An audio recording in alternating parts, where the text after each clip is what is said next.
گفتار کے بھی غازی ہیں.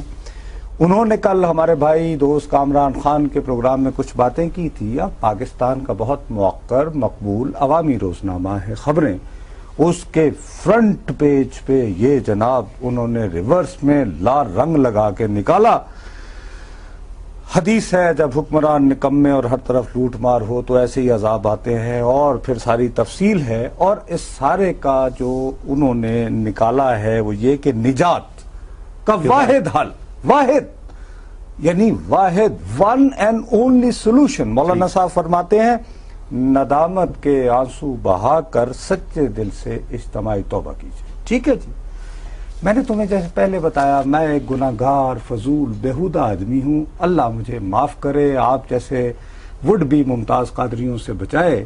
مجھے فوراً ایک سوال آیا کہ یار اگر یہ خدا کا عذاب ہے، فرض کرو کہ تمہیں میرے کرتوت بتائیں، میں ابھی یہاں پہ گروں، تمہیں تو پتہ ہے یہ اللہ کا عذاب ہے، اب تم کلیئر ہو جاؤ، تو تمہیں تو مجھے پانی بھی نہیں دینا چاہیے. اس طرح تم اللہ کے عذاب کو روک رہے ہو. نہیں ایسی بات نہیں ہے. اچھا خیر، میں میری بات نہیں سنیں نا، میں نے جو دیکھو یہ سوال مولانا طارق صاحب سے میں نے ٹیلی فون پہ بات کی، ہم نے رابطہ کیا، میں نے ان سے التجا کی.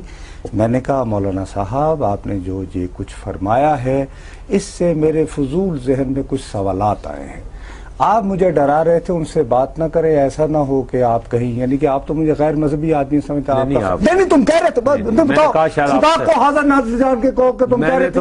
نہ پہلے یہ بتاؤ تم کہہ رہے تھے یا نہیں؟ میں کہہ رہا تھا یہ کہ آپ بات کریں. تم نے مجھے کہا یا نہیں کہا؟ پہلے یار غیر مذہبی، میں نے کہا آپ سیروزے پر چلے جائیں گے، آپ ان کی راہ پہ چل پڑیں گے. ٹھیک ہے، راہ پہ تو ان کی راہ کو بری راہ ہے، تبلیغ کی راہ، اسلام کی تبلیغ کی راہ کو بری راہ ہے. میں دعا کر سکتا ہوں میں ذلیل آدمی، میں ابو جہل کا کلاس فیلو، میں نے ان سے ریکویسٹ کی کہ جناب علی یہ تو کہنے لگے نہیں صاحب میری طرف سے تو معذرت ہے، لیکن جہاں تک آپ کا سوال ہے اس کے بارے میں یہ ہے کہ مجھ سے جس قسم کے سوال کیے گئے میں نے وہ جوابات دے دیے. باقی ظاہر ہے کہ لوگ مشکل میں ہوں تو ان کی مدد کرنی چاہیے. میں نے کہا وہ بھی مولانا بہت شکریہ. نہیں تو یہ بات اگر اس بیہودہ گناہگار ابو جہل کے کلاس فیلو کے پروگرام میں اپنی خوبصورت آواز میں مدلل سے یہ میرا سوال لے کے جواب دیتے تو بہتوں کا بھلا ہوتا. ٹھیک ہے نا، اس سے لیکن انہوں نے کنفیوژن پھیلتی ہے. اچھا اب اس طرح میری بات سنیں، کنفیوژن اتنے بقول تمہارے اتنے کلیئر آدمی جو میرے جیسے. نہیں میری بات تو سنیں نا. آپ میرے منہ میں جو آپ الفاظ آپ نے کہا نہیں تھا مجھے، میں نے جو کہا تھا میں اب اس کی اچھا میں سامنے مولانا طارق جمیل کو آپ بات کر رہے تھے کہ مجھے یہاں بیٹھے ہوئے بات نہیں کر رہے تھے، وہ تو فون پہ ہوتے. آپ تو ڈرتا نہیں، میری بات سنیں. اچھا دیکھو میں نے اور کافی دشمن بنا لیے.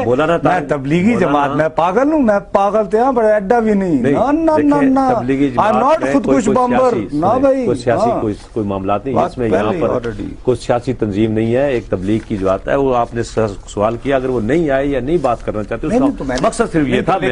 میری بات طریقے سے مقصد اس کا صرف یہ تھا کہ مزید آپ سوالات اٹھائیں گے تو کنفیوژن پھیلے گی، اس لیے انہوں نے قوم کو فساد خلق کو بچانے کے لیے تاکہ کنفیوژن نہ ہو. لیکن دوسری طرف کبھی انہوں نے یہ اشتہار دیا ہے کہ یہ عید کے دن بچے اغوا کرنا بھی اسلام کی توہین ہے. یہ کہا ہے کہ یہ متنی کا یہ بھی کرے نا، یہی بس یہ ڈیلی مچھر نکلنا انہیں عذاب کو. اچھا چلو کیوں جاتے ہیں مجھے یہ بتائیں. اس وجہ سے اتنا مثلا یہ بات تو آسانی سے بھی کی جا سکتی کی وجہ سے میں یہ آپ بلڈ پریشر بھی واقع ہو، آپ کی رگ ابھی پھٹے گی تو میں کون ذمہ دار ہوگا اس کا؟ آپ خود ذمہ دار ہوگا. میں اس لیے ہوتا ہوں کہ اس کا رزلٹ کیا نہیں کر رہا ہے اس طرح کی سوچ.